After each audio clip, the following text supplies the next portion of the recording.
Pemirsa, Ibu Kota Nusantara IKN tidak hanya sebagai pusat pemerintahan yang baru, namun juga diharapkan dapat menjadi simbol peradaban baru bagi masa depan Indonesia, di mana tahap kedua pembangunan IKN sudah berlangsung sejak 2025 hingga 2029 mendatang, dan Presiden Prabowo Subianto juga sudah menargetkan agar IKN dapat benar-benar beroperasi pada tahun 2028 nanti. Tapi juga perlu diperhatikan terkait dengan tantangan yang mungkin saja terjadi dalam proses perjalanan pembangunan IKN. Bersama saya Erwin Syah, fokus redaksi minggu ini akan mengangkat tema mengawal target pembangunan IKN 2028. Dan seperti biasa, satu tayangan pengantar sudah kami siapkan untuk Anda. Mari kita saksikan bersama. Wakil Presiden Republik Indonesia Gibran Rakabuming Raka melakukan kunjungan kerja ke Ibu Kota Nusantara di Kalimantan Timur. Kunjungan ini bertujuan meninjau langsung progres pembangunan infrastruktur utama di kawasan inti pusat pemerintahan atau KIPP IKN. Salah satu lokasi yang ditinjau adalah pembangunan Istana Wakil Presiden yang saat ini telah mencapai progres 43%. Pembangunan tahap pertama ditargetkan rampung pada Desember 2025, mencangkup Istana Wapres, kediaman Wapres, kantor sekretariat Wapres, dan asrama Paspampres. Kepala Otorita Ibu Kota Nusantara Basuki Hadimuljono menegaskan, dalam kunjungan kerja ini, Wakil Presiden Gibran Rakabuming Raka memberikan arahan agar seluruh proyek pembangunan di Ibu Kota Nusantara diselesaikan tepat waktu dengan tetap menjaga kualitas konstruksi. Basuki juga menjelaskan tentang pentingnya penataan lanskap dan meminta agar pohon beringin ditanam di kawasan Istana Wakil Presiden. Basuki juga mengungkapkan, Wakil Presiden menilai progres pembangunan di Ibu Kota Nusantara sudah berjalan dengan baik dan menyampaikan optimismenya bahwa fasilitas pemerintahan di Ibu Kota baru akan siap digunakan sesuai target waktu yang telah ditetapkan. Syahrudin dari Ibu Kota Nusantara melaporkan.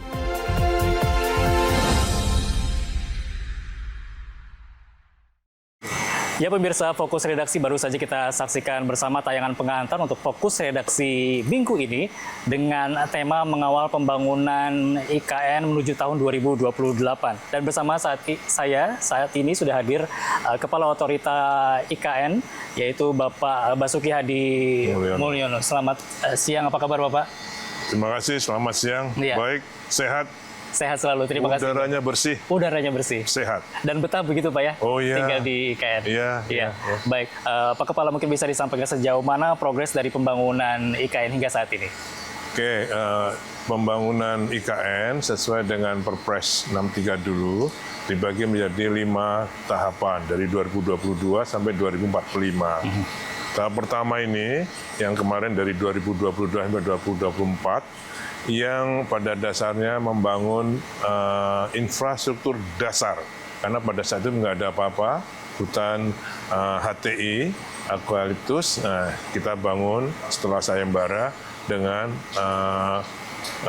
prasarana dasar yang kita bangun pada saat itu, yaitu berupa jalan-jalan, kawasan, jalan tol yang menghubungkan Balikpapan sama IKN, kantor-kantor pemerintah, Kemenko, Bank Indonesia, kemudian juga kementerian lainnya, juga kantor Presiden dan Istana Presiden, kemudian dilanjutkan dengan Istana Wapres dan masjid, yang terutama Masjid Negara, semuanya air minum, listrik, insya Allah atau Alhamdulillah semuanya sudah siap kecuali yang kantor Bapak Wakil Presiden dan Masjid Negara yang insya Allah akan selesai akhir tahun ini. Yang lainnya semua sudah siap untuk bisa dimanfaatkan. Iya, artinya saat ini sudah memasuki tahap kedua begitu Pak ya untuk pembangunan IKN. Dari 25 sampai ke 2028 itu sudah memasuki tahap kedua, di mana Bapak Presiden Prabowo Subianto memerintahkan kami pada saat kami ditunjuk sebagai Kepala Otorita itu untuk menyiapkan dan menyelesaikan yang tahap pertama kemarin itu adalah kawasan eksekutif, yang kedua ini yudikatif dan legislatif. Jadi untuk DPR, MPR, DPD, dan kemudian juga MK, MA, Komisi Yudisial, termasuk hunian dan kawasannya. Jadi tidak hanya kantor-kantor, tapi juga hunian para petugasnya nanti. Itu nanti diselesaikan pada tahun 2027 akhir atau 2028. Dan alhamdulillah, mulai tahun ini kita sudah mulai, insya Allah ntar lagi akan menandatangani kontrak untuk yang jalan-jalan kawasannya. Kemudian kami akan mulai dengan tender untuk yang yudikatif legislatif yang alhamdulillah sebagian besar sudah desainnya sudah disetujui oleh Bapak Presiden. Apa kemudian upaya dan strategi begitu Pak untuk bisa memaksimalkan proses pembangunan ini hingga target Presiden untuk 2028 bisa beroperasional secara resmi di IKN ini bisa berlangsung? Dari segi finance dari segi pembiayaan kita tidak hanya tergantung pada APBN yang sudah disiapkan atau disetujui oleh Bapak Presiden sebesar 48,8 triliun. Tapi juga melalui investasi swasta berupa hotel, kemudian kawasan-kawasan hiburan, kemudian hunian juga, kemudian restoran, food and beverages. Itu sudah ada sekitar 8 triliun yang sudah menandatangani perjanjian kerjasama dengan kami untuk tahap kedua ini. Selain itu ada juga kerjasama pemerintah dan badan usaha yang dikenal dengan PPP Project, ya, Public Private Partnership Project. Itu berupa untuk membangun hunian baik vertikal maupun landed. Juga contohnya untuk Intiland ada 109 landed houses, kemudian untuk Nindya Karya ada 9 tower yang sudah disetujui oleh Ibu Menteri Keuangan untuk KPBU-nya. Kemudian juga untuk jalan-jalan air minum MUT yang kawasan 1A, 1B, 1C. Itu ada 132 km, sekitar 132 triliun ya, untuk KPBU. Nah ini tadi yang saya sampaikan untuk landed houses dan vertical housing itu sudah akan ditandatangani kontraknya pada tahun ini. Jadi semua APBN, KPBU, investasi swasta semua masuk pada tahun 2025 ini. Iya, ini berita menggembirakan juga begitu Pak ya untuk pembangunan IKN ke depan. Selanjutnya terkait dengan konsep IKN sebagai smart city, forest city juga begitu.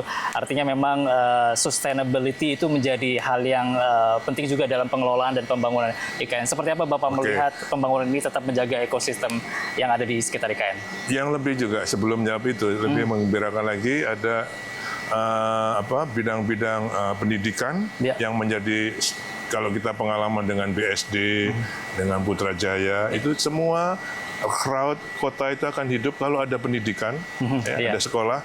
Nah, ini ada Gunadarma sudah membangun dan mulai September nanti sudah akan mulai dengan semester perdana karena beliau Gunadarma sudah punya kampus cabang di PPU, itu akan dipindah ke sini.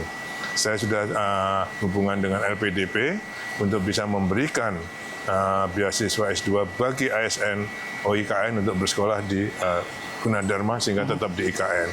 Kemudian juga dari ada pondok pesantren Tegalrejo yang diketuai oleh Gus Yusuf hadir di sini ingin mengembangkan SMK. Ya, karena nanti terutama mungkin SMA konstruksi, SMA perhotelan yang mungkin dibutuhkan untuk masa depan IKN. Oke, baik. Dengan memanfaatkan prasarana yang sudah ada, yang sudah terbangun di IKN ini. Termasuk juga Presiden University. Ya, beliau ingin segera memanfaatkan prasarana yang sudah ada, nanti bekerja sama dengan IKN. Ya. Itu yang pertama. Yang kedua, untuk prinsip pembangunan IKN itu ada 3, sebagai forest city, spong city, dan sebagai smart city, sehingga semuanya dikemas menjadi livable city. Forest city kami tiap 2 minggu menanam pohon, sehingga ini menjadi hutan betulan. Sehingga setiap tamu yang datang ke IKN pasti saya ajak nanam. Kami tadi Rektor Presiden University Gus Yusuf juga menanam pohon. Ibu Kofifa berserta muslimatnya juga menanam pohon. Pak Wapres kemarin menanam pohon. Pak Menteri Ara, Pak Menteri Fadlizon juga menanam pohon. Jadi semua menanam pohon di titik 0 ini. Ini kami siapkan lapangannya untuk menanam pohon. Oke, bagi tamu-tamu. Para duta besar yang hadir juga yang datang juga kami siapkan untuk menanam pohon. Sudah ada alokasi khusus juga disiapkan? Sudah ada. Spong City kami membangun sampai sekarang sudah ada 32 embung dan retarding basin untuk menampung runoff yang ada di sini sehingga tidak terbuang kemana-mana sebagai upaya konservasi sumber daya air. Nah, itu Spong City sehingga Spong ya seperti berfungsi kota sebagai Spong. Kemudian untuk Smart City saya kira semua sudah paham di mana-mana pun Smart City semua mobility, security, kemudian water manajemennya, energinya itu dikendalikan melalui satu kantor yang namanya Operation Center. Iya, iya. Baik. Terkait juga kemudian tadi Bapak sampaikan para ASN juga akan segera bekerja di sini. Begitu bagaimana dengan kesiapan hunian untuk ASN sendiri, Pak? Oke. Jadi sekarang ini kami sejak 1 Maret otorita IKN pindah ke sini. Yang tadinya ada 3 kantor, Jakarta, Balikpapan, dan kantor lapangan di IKN. Sekarang semuanya ada di IKN. Sekitar 560 orang. Juli nanti akan ketambahan CPNS, calon PNS, 576 orang lagi. Wow.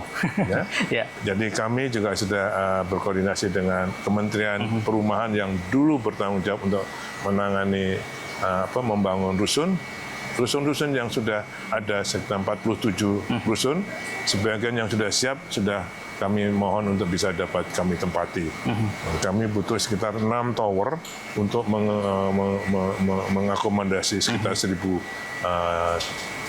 ASN atau pegawai otorita nanti. Itu sudah ada semuanya.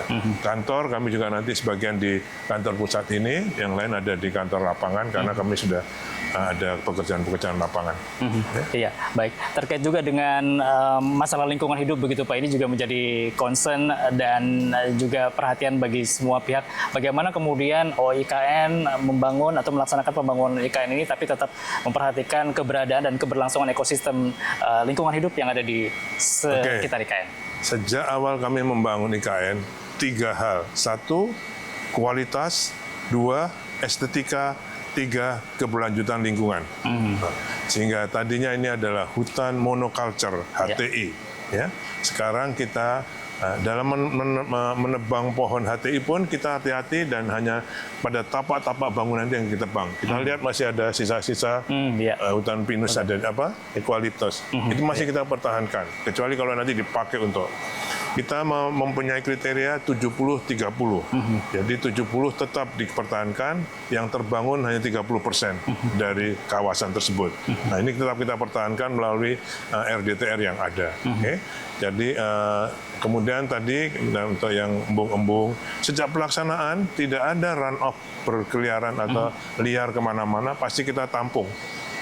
Membangun jalan tol dengan kita bikin tanggul-tanggul kecil sehingga run off kalau ada hujan tidak lari kemana-mana.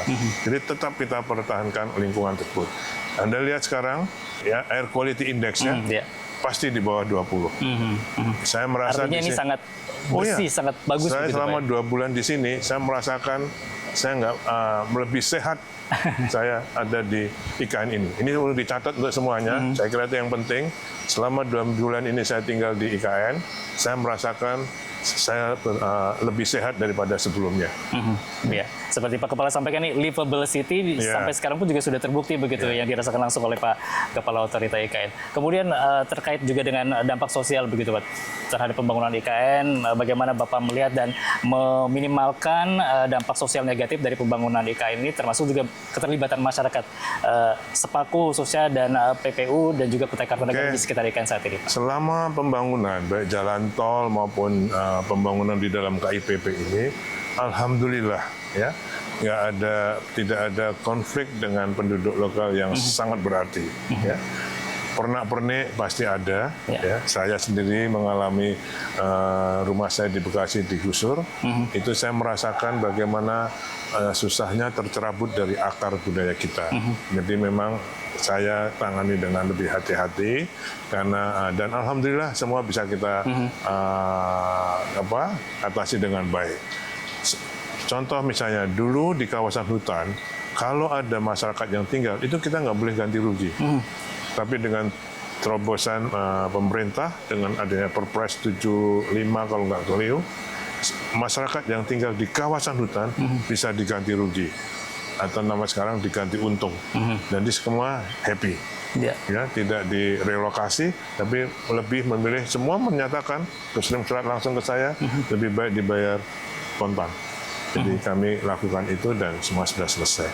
Jadi satu yang itu. Yang kedua, kami juga tidak membangun hanya yang di KIPP saja, tapi di Sepaku ada SDN 20 melalui Astra direnovasi dan bagus sekali. Okay.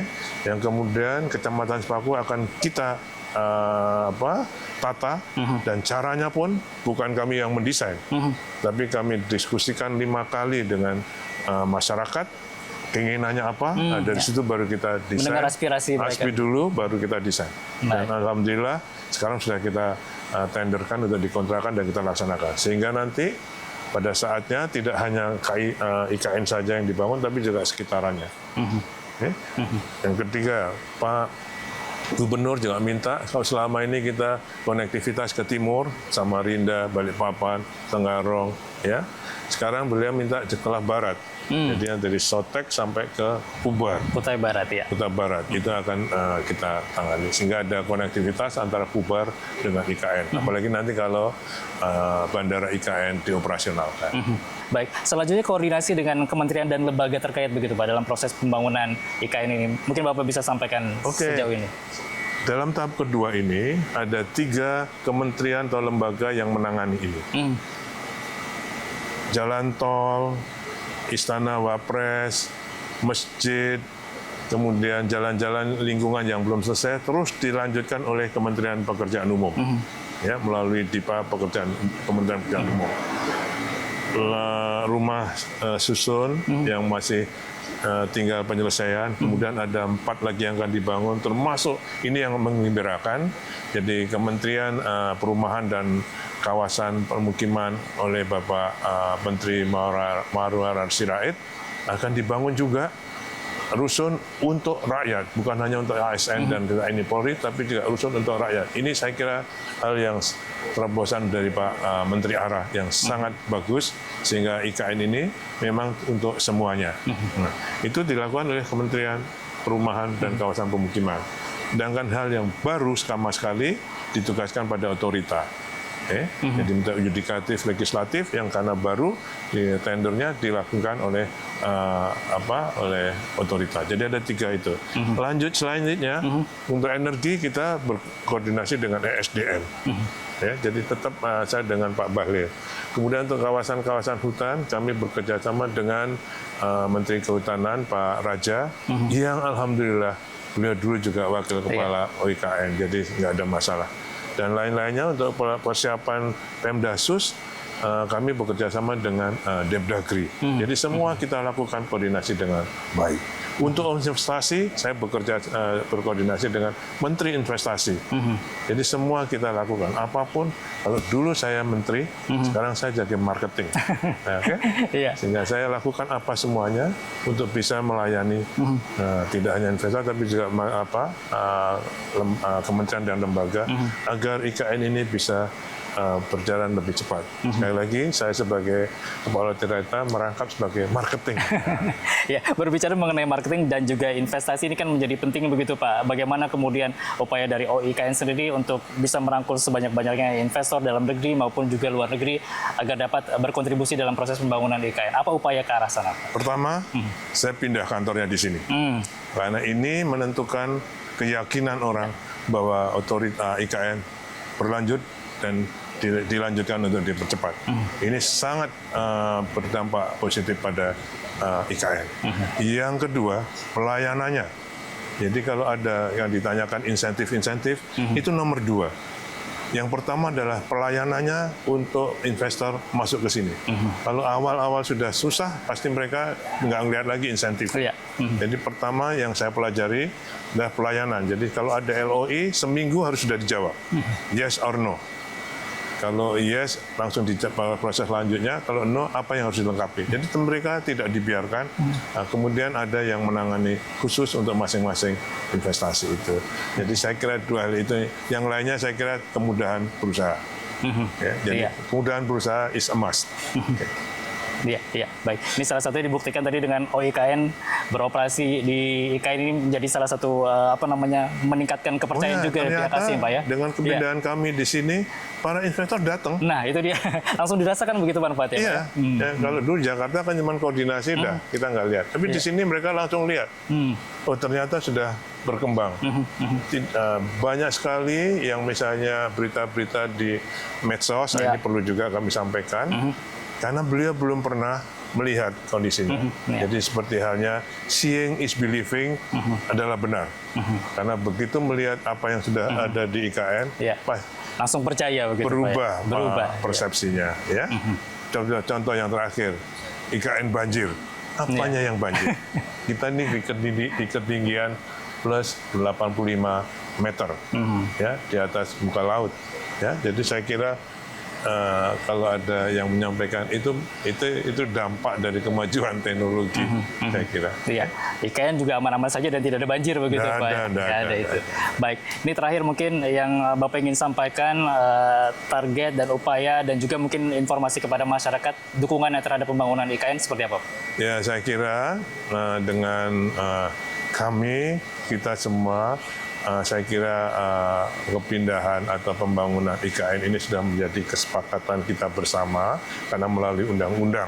Saya mohon dukungan dari seluruh masyarakat khususnya Kalimantan Timur untuk bisa membangun IKN ini dengan lebih baik dan cepat.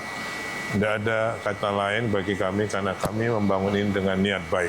Ya, baik, terima kasih Kepala Otorita IKN Bapak Basuki Hadi Mulyono. Sehat selalu Bapak. Makasih Mas, makasih. Ya, semakin betah di IKN begitu Pak ya. Insya Allah, amin. Iya, baik Pak Basuki, Kepala Otorita IKN saja ini betah di IKN dan harapannya saya sama dengan istri saya. Nah, itu dia Pak ya. Istri saya senang sekali. Senang sekali di sini. Kalau mau lihat di rumah, anggrek semua itu di rumah. Oh, siap. Bisa nanti kami Kalimantan. Nanti kami kunjungi begitu Pak ya. Baik, artinya juga masyarakat jangan khawatir ataupun juga tidak perlu ragu jika memang harus pindah ataupun juga tinggal di kawasan IKN begitu Pak ya. Sini banyak anggrek hitam yang di Jakarta dicari orang. Dan itu langka begitu ya Pak. Langka. Baik, terima kasih sekali lagi Bapak Kepala Otorita IKN dan pemirsa, demikian perbincangan kami dalam Fokus Redaksi minggu ini dan kami kembali menjumpai Anda pada Fokus Redaksi minggu depan. Terima kasih, sampai jumpa.